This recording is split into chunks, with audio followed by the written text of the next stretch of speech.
Assalamualaikum warahmatullahi wabarakatuh. We are from the second group.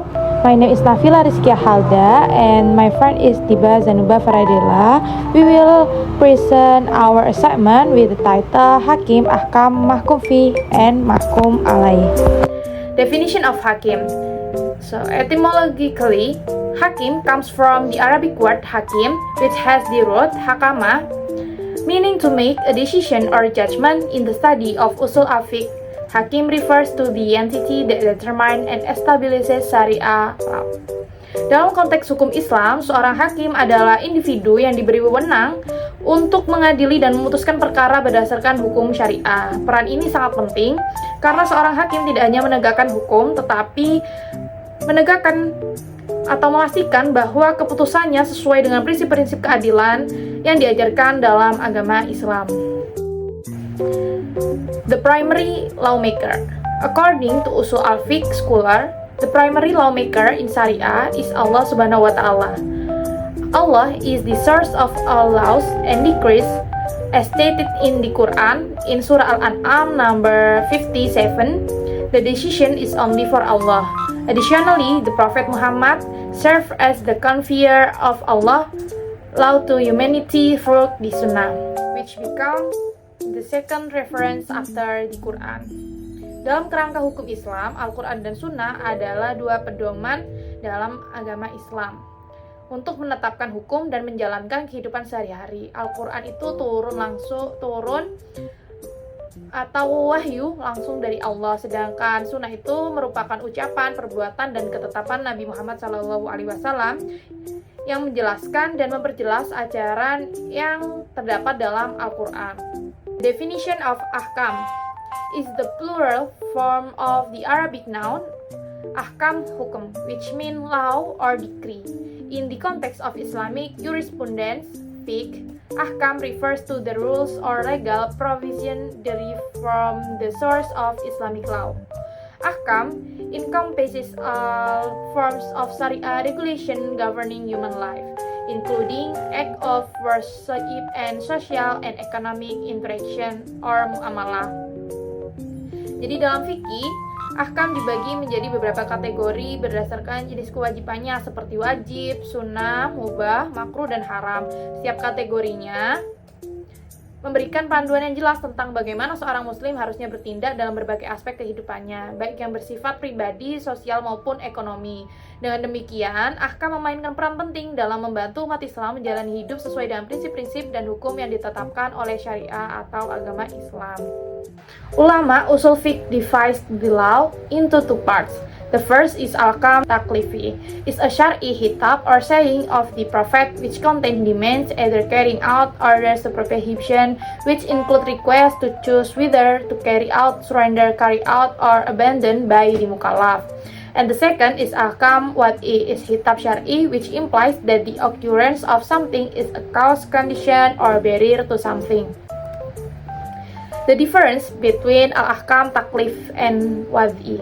The first, ahkam taklifi relates to the demands to carry out, prohibit, or provide a choice between carrying out or not carrying out an action.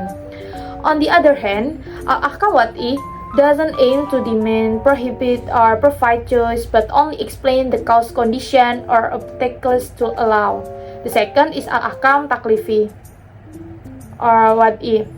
It's always relate to the individual ability of the mukallaf, both the ability to carry out and abandon an action. Meanwhile, ahkam wad'i can sometimes be carried out by the mukallaf and sometimes not carried out across the condition or situation. Pertama, al-ahkam taklifi berkaitan dengan tuntutan untuk melaksanakan, melarang atau memberikan pilihan antara melaksanakan atau tidak melaksanakan suatu tindakan tersebut. Misalnya seperti sholat itu wajib, perintah untuk sholat itu wajib, lalu meminum alkohol itu haram, lalu pilihan untuk menikah itu mubah. Dan yang kedua, di sisi lain, al-ahkam wad'i itu tidak bertujuan untuk menuntut atau melaksanakan atau melarang, tapi hanya menjelaskan sebab atau kondisinya saja atau hambatan terhadap suatu hukum tersebut. Misalnya masuknya waktu sholat itu sebagai sebab wajibnya sholat, wudu sebagai syarat sahnya sholat, dan haid sebagai penghalang bagi wanita untuk melaksanakan sholat dan puasa. Dengan memahami perbedaan ahkam taklifi dan wad'i, kita dapat lebih memahami bagaimana berbagai hukum dalam Islam diterapkan dan bagaimana individu memainkan peran dalam pelaksanaan hukum-hukum tersebut.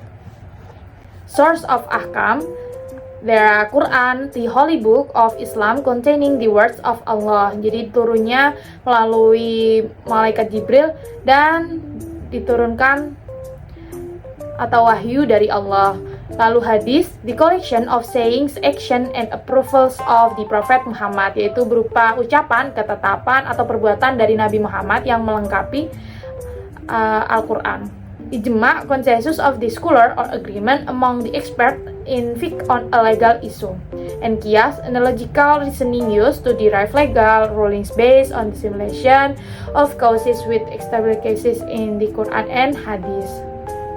Definition of mahkum fih. Definition of mahkum fih.